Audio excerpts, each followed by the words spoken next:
Bismillahirrahmanirrahim. Alhamdulillahirabbil alamin. Wassalatu wassalamu ala Rasulillah wa ala alihi wa sahbihi ajmain ma ba'du.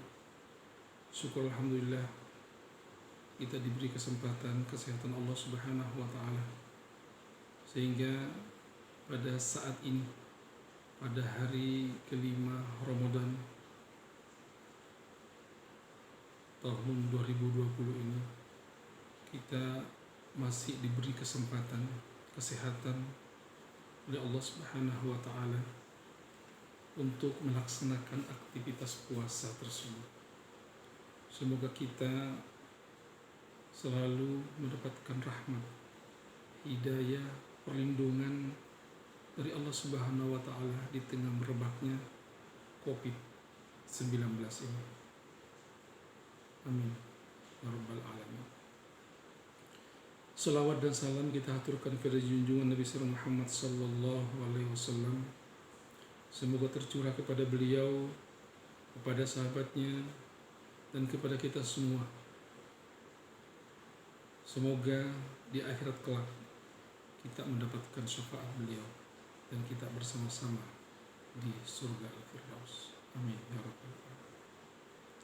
Pada kesempatan ini saya akan mengkaji sebuah penafsiran Al-Quran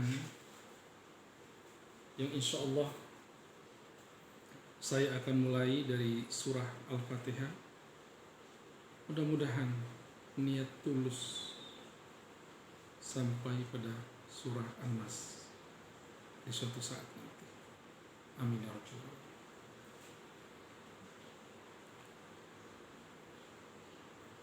Pada hari ini di kesempatan yang mulia saya akan mulai membahas tentang surah Al-Fatihah. Surah Al-Fatihah ini adalah surah yang pertama di dalam mushaf Al-Quran Al-Karim, di mana apabila kita mau membaca Al-Quran, kita sering membaca a'udzubillahi minasyaitonirrajim, bismillahirrahmanirrahim. Tetapi dalam teks surah Al-Fatihah itu sendiri, teksnya itu tidak ada kata-kata atau kalimat, tidak ada kalimat yang menunjukkan a'udzubillahi minasyaitonirrajim, tetapi dalam penafsirannya biasanya dimulai dengan a'udzubillahi minasyaitonirrajim. Karena memang di dalam surah Al-Quran, di ayat-ayat dalam Al-Quran itu dikatakan apabila kamu membaca Al-Quran, maka berlindunglah pada Allah Subhanahu wa taala, fasta'iz billah. Nah, apa makna sebenarnya yang dikandung kata tersebut? Sebelum jauh menjelaskan auzubillahi minasyaitonirrajim, saya ingin kembali menjelaskan kata Al-Fatihah itu kenapa. Dikatakan surah Al-Fatihah pada surah ini karena dia adalah surah pembuka. Dia membuka. Bagaimana maksud daripada pembuka itu? Ibaratkan dalam sebuah buku, dia adalah muqaddimahnya, kata pengantar. Untuk apa kata pengantar itu? Kata pengantar itu mengantar kita memahami sebuah buku di dalam isi buku yang kita akan baca. Nah, surah Al-Fatihah ini adalah merupakan pembuka yang akan mengantarkan kita memahami makna-makna selanjutnya itu. Kalau kita memahami surah Al-Fatihah, insya Allah kita akan diantar untuk memahami surah-surah dan ayat-ayat selanjutnya. Jadi selalu ada kaitannya antara surah Al-Fatihah dengan pembahasan berikutnya. Karena itu, di surah Al-Fatihah ini mengandung beberapa makna yang sangat besar. Secara global Al-Fatihah itu dibagi dua. Yang pertama, Alhamdulillahirabbil alamin Ar-Rahmanir-Rahim Maliki Yaumiddin, itu berkaitan langsung dengan Allah Subhanahu wa taala.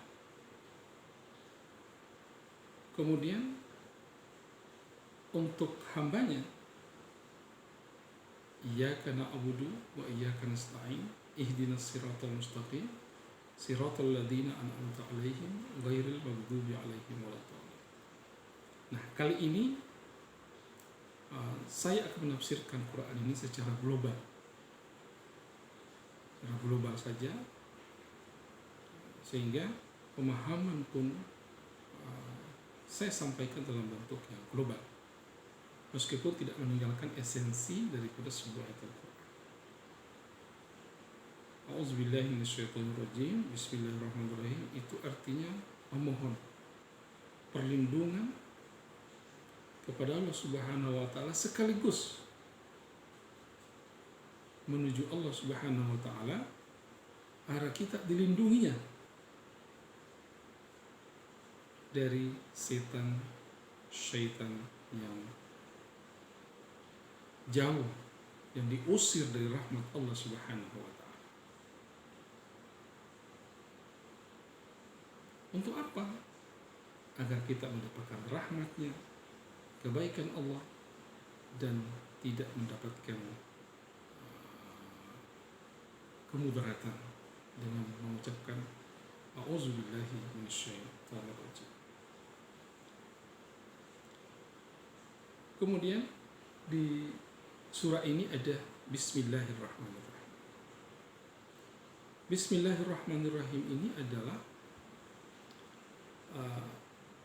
kalimat yang diperselisihkan ulama. Perselisihan ini menjadi rahmat, menjadi kebaikan bagi kita, karena akan diberikan pilihan-pilihan. Pilihannya bagaimana? Ada yang mengatakan bahwa basmalah ini adalah bagian daripada surah Al-Fatihah. Berarti bagi yang meyakininya tentu membaca surah Al-Fatihah dan surah ayat basmalah ini akan bagian daripada surah Al-Fatihah, dilanjutkan dengan Alhamdulillahirabbil alamin. Yang kedua, ada yang mengatakan bahwa itu adalah pembatas daripada sebuah surah ke surah berikutnya. Dan yang ketiga, ada pula mengatakan bahwa dia adalah ayat di antara ayat-ayat Al-Quran.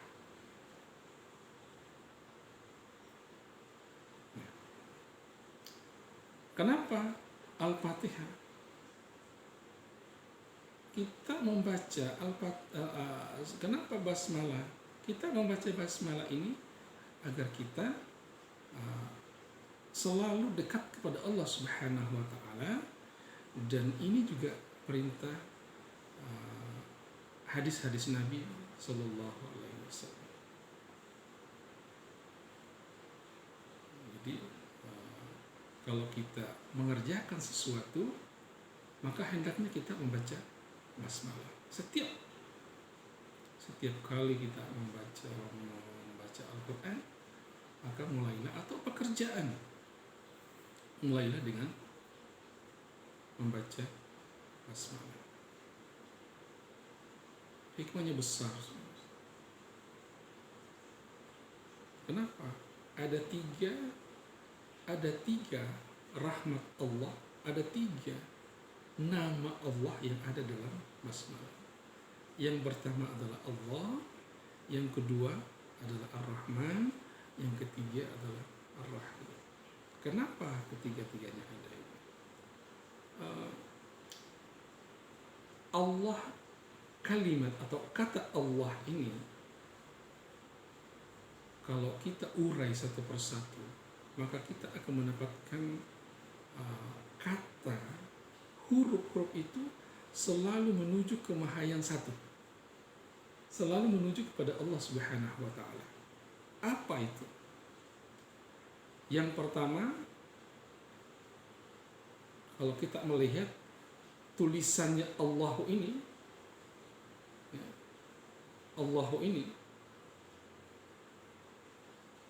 itu kalau kita buang kata lillahi, maka yang ada hanya alif. Itu menunjukkan Allah Maha Esa. Coba hilangkan lillahinya ini, menjadi ini alif, maka ini satu menunjukkan Esa. Sehingga ketika kita terjatuh, kesandung kakinya, yang disebut adalah Allah. Akaya, itu dimulai dengan A. Atau kita mendapatkan sebuah kelezatan yang luar biasa. Itu nikmat sekali. Kenapa? Itu adalah fitrah. Fitrahnya kembali kepada Allah Subhanahu wa taala. Allah itu sebenarnya sana. Nah, maka dia akan kembali ke fitrah. Kita hilangkan alifnya menjadi lillahi. Lillahi ini tentu tunjuknya kepada Allah, tetap ke Maha yang satu tadi. Kita hilangkan lamnya satu lagi dari lillahi itu, maka maknanya itu lahu. Dia kembali kepada lahu, kepadanya, kepada huwa lahu, kepada Allah Subhanahu wa taala. Kita hilangkan lagi lamnya satu itu, maka tinggal ha. Apa ha itu? Adalah huwa. Ha. Nah, itu kembali kepada huwa, kembali kepada Allah Subhanahu wa taala. Karena itu di dalam kajian-kajian orang sufi, mereka berzikir dengan menggunakan Allah, kalimat Allah sebagai nama Allah yang sempurna. Nama-nama Allah yang paling besar, paling sempurna adalah Allah. Sehingga orang-orang sufi ketika dia berzikir Allah sekian terus berulang, dan pada akhirnya kita akan mendengarkan hu, dan itu yang disebut dengan huwa Allah Subhanahu wa taala. Huwa itu begitu di dalam begitu banyaknya ucapan-ucapan yang dia keluarkan dan dia berulang-ulang, akhirnya yang kedengaran hanya